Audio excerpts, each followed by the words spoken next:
The Seven Samurai, 1954. Reviewed by Pauline Kael. In The Seven Samurai, the greatest battle epic since The Birth of a Nation of 1915, Akira Kurosawa achieves what modern American and European epic makers vainly attempt: the excitement of the senses. Laurence Olivier had charged the screen with glorious exultation in Henry V. Kurosawa makes this exultation his theme. Fighting itself is the subject of The Seven Samurai, an epic on violence and action, a raging, sensuous work of such overpowering immediacy that it leaves you both exhilarated and exhausted. It bears a resemblance to the Hollywood Western. The beauty of the Western genre is its formalization and stylization, the clarity and simplicity of the actions and motives. Although The Seven Samurai is brilliantly complex visually, and although it can be interpreted in terms of such complex themes as the problems of honor, the meaning of human cooperation, the interlaced responsibilities of defenders and defended, it preserves the chivalric simplicity of the Western plot, which is even more wonderful in the nuclear age. 7 hired knights defend a village against 40 mounted bandits. Their pay, a few handfuls of rice. Everybody knows what the fighting is about, who the marauders are, who the protectors are, and the particular piece of land where the battle will be joined. An American critic attempting to describe what kind of movie The Seven Samurai is, and to assess its qualities as a work of art, may experience some constraint. Kurosawa has said, "I haven't read one review from abroad that hasn't read false meaning into my pictures." I might feel more uneasy about my ignorance of Japanese traditions and the false meanings I may read into Kurosawa's work had I not learned that Kurosawa himself was responsible for the framing device of Rashomon. By Yankee cunning, I calculate that if he could rise above such blunders, my interpretation of his work may not be destroyed by occasional errors. For example, is the setting 15th or 16th century Japan? I can't tell the difference, and I can't really understand the Japanese code of sexual honor, the intense shame of the farmers' wives who, having been abducted by the brigands, are so dishonored that they choose death rather than rescue and reunion with their families. As if the disadvantage of not comprehending Japanese tradition were not enough, there is another handicap.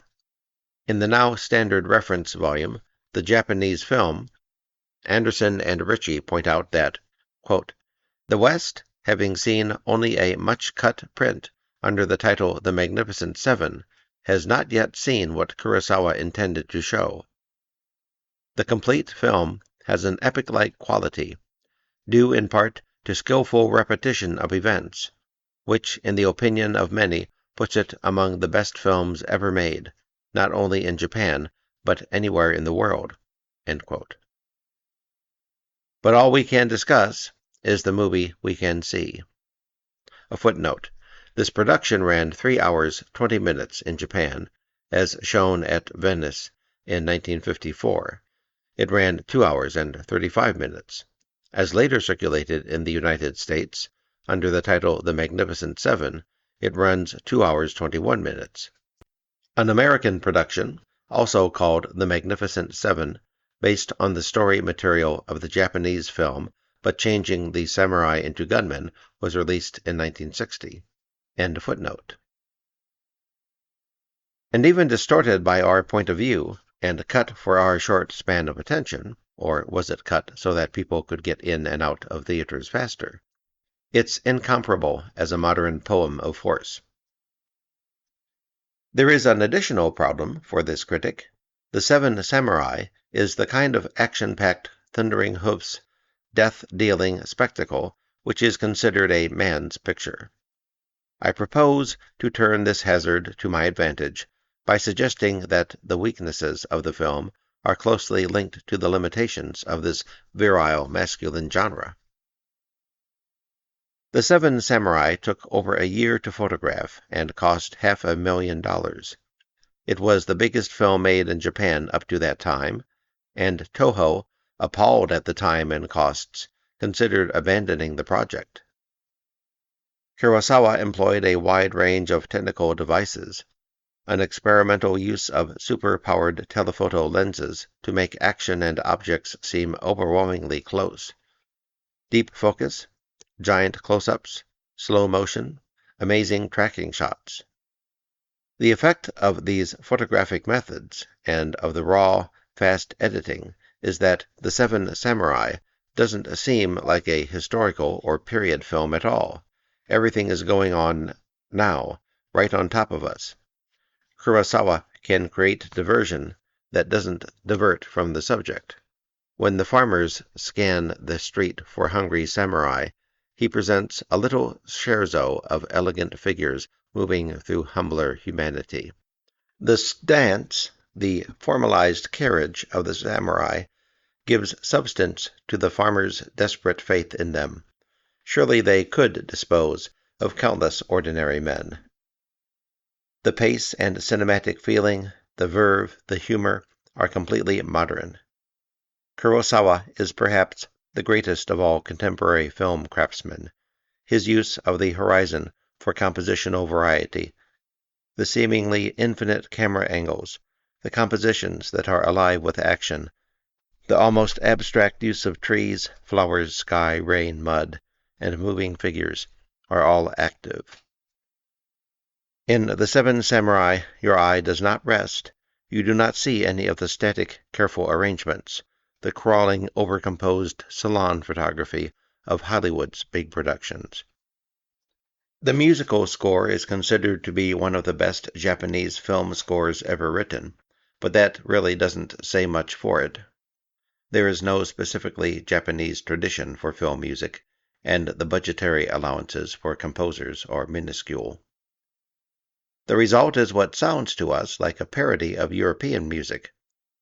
Audiences for Rashomon have sometimes accused the projectionist of putting on a record of Ravel's Bolero.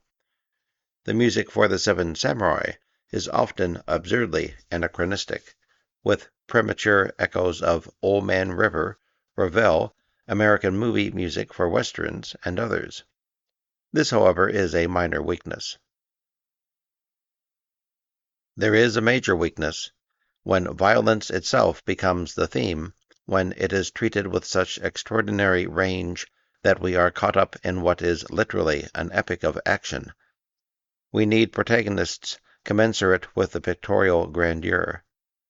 There is one, Kyozo, a swordsman who has no interest in life but the perfection of his swordsmanship.